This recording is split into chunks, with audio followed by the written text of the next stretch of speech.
Sorry, right? century, not centuries. It's generations. I meant. Okay, Yes. let's moving on to the next question I have. You have Yes. attempted to hold the mirror up to the society to show Yes. what different Yes. eras have been in a woman's Yes. world. It's a great job Yes. you have done there. Mm-hmm. But do Thank you you. see any possible resolution resulting from the post-independence times in shifting the social paradigms to something more like it is?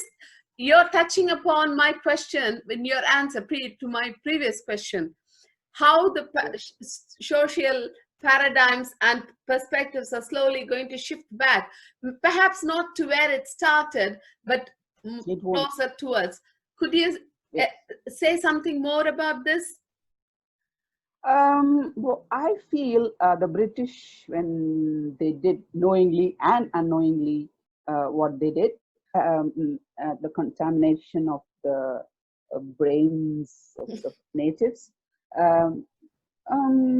So women, you know, they started getting confused because they were naturally empowered. Suddenly, when they were, told to step down. Step down is one thing. The other is the men asking questions, men asking unnecessary, getting unnecessary ideas and things. And so they were actually standard in their thought processes. And slowly, with some Western education, the westernization of the brains as well as education system happened. And 20 years or so before the Indian independence, the abolition came to practice. I mean, the system was abolished. Mm-hmm. And after that, it was more of a women empowerment through education, assimilating into the main society, which was not so easy for many women actually. Not just women, even the men associated with that community had trouble to mingle into the mainstream population. Mm-hmm. Yes, and then after independence, it was again education, financial strength, and things. And slowly, towards the end of last century, I'd say westernization in all perspectives happened, and women really changed for in different ways. I mean, even today, I think not necessarily for the better in every way, but more. Yes. But yeah. I mean, she can think of her own. She can decide on her own. Is itself compared to 1 century back, it's is itself empowerment. Whether it's for her better or for her,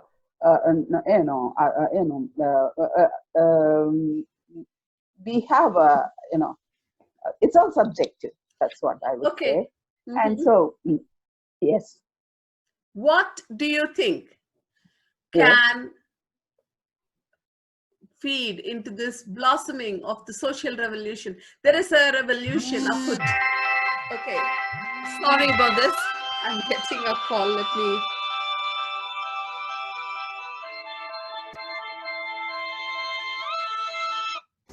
Okay, sorry, that was an interruption. Anyway, as I was saying,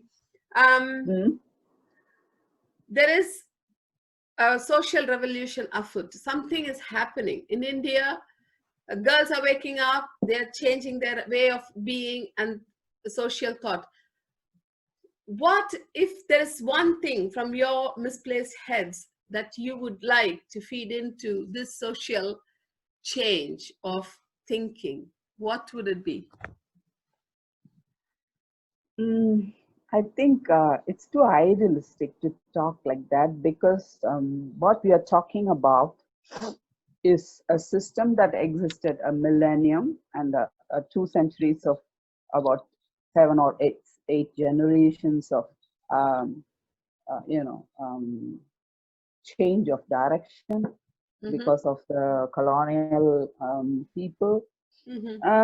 That's what we are talking about. In that, it cannot be something, one thing that can change a revolution and all that is too, because I believe revolution is one word which is synonymous to dramatic or aggressive, but okay, force. that's why I use the word blossoming, bloom. something Okay, blooming, fine. something positive. I mean, yeah, but it has to happen naturally and over time.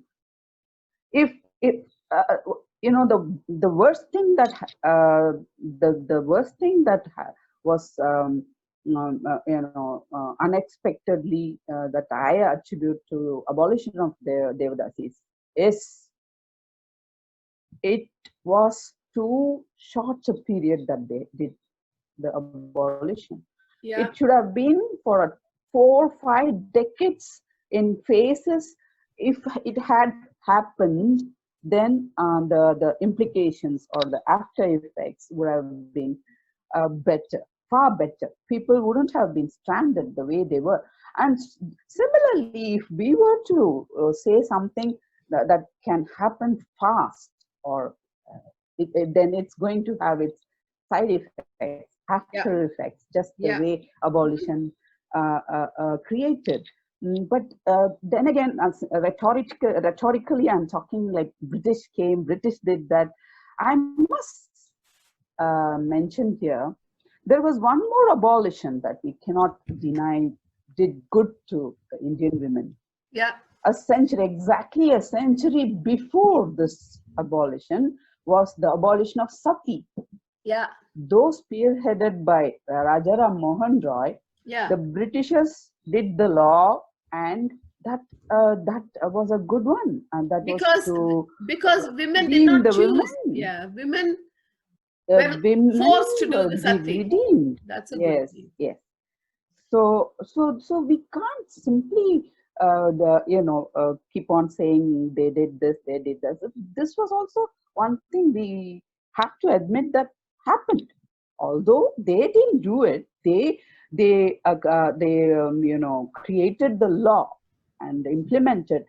Rajaram Mohan Roy spearheaded, and it happened anyway, right? So that was a good law that. Abolition. Yes. A century back was an abolition that we appreciate, and this abolition, of course, this abolition also could have happened if they had taken more time to think about it. It would have been better for the community. If they had taken time, see, we talk about partition also the same way. If they had taken time to reflect on what are the consequences of this, not just do a rash thing, they could have taken time to do it properly. It might have been a good thing. That's it. That is the thing. You know, when you do something in a hurry, things go wrong.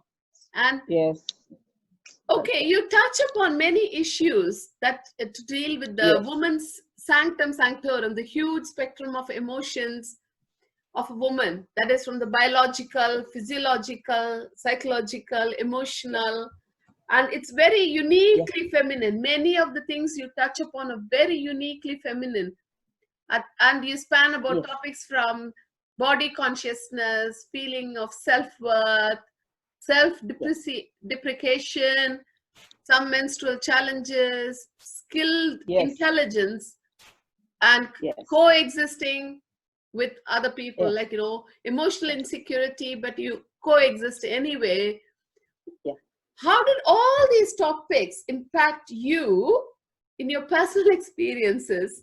And have you received or encountered incidents from other women in your life which prompted you to put all these little bit pieces of jigsaw puzzle together to make this novel? Of course, all women, every woman of every community I came across, all ages, all kinds of women have been inside me, and that's how the characters unfolded. as for the eras, of course, the research and the community, how it was during that time, what are the things that I understood the community to be having. That's how I created the ancient women.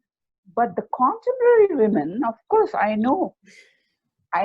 seen a writer can't keep writing for long, keep creating novels, so many fiction after fiction, if From she's own not experience only. Mm-hmm. observant enough. She can't be writing only through her own experience, No. direct experience, I mean, True. from whatever we see, whatever we hear. I am too empathetic. That is one thing. It's both plus and the minus. I just become the character. So you can imagine when a woman that I know is going through something, I become her. Empathy, complete empathy. Yeah, to the extent that my health at times get affected. Just like the whole of 2019, I was living the life of Purna, the protagonist. I was only coming out to the into the real world once in a while to be me. I was mostly Purna, thinking the way she would think or she should think for my novel. You know, so it's roles, role plays, changing of roles. The moment I wear my shoes, my walking shoes, I start talking. One day I found that I'm talking aloud when I'm walking in the park, and people either stare at me, they smile at me because I'm not having any gadgets on me. I leave everything They must and thought, just okay, go she's walk. just gone. I don't like carrying them.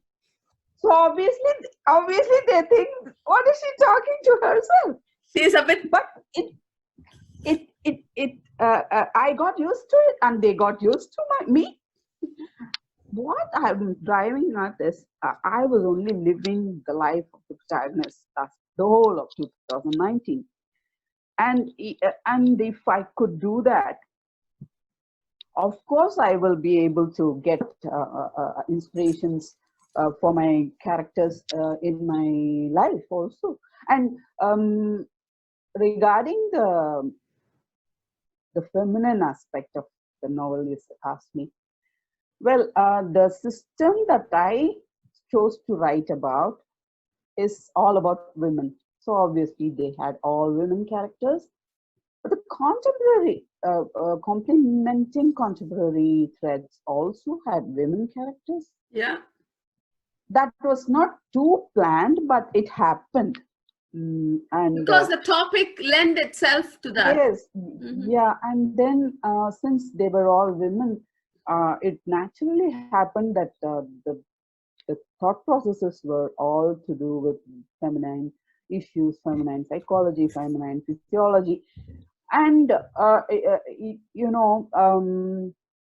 fell in place. I left them to be raw also. That gave a beauty when I read after 2 weeks the first draft, and I thought I won't touch them. Let them be as they are, because it gives some freshness, some originality. And yes, it turned out to be more feminine than I had expected. Well, it doesn't matter. It doesn't matter. It's just natural. It's naturally, as you said. It is not contrived. You did not plan it, and it just naturally evolved, and it's a nice thing.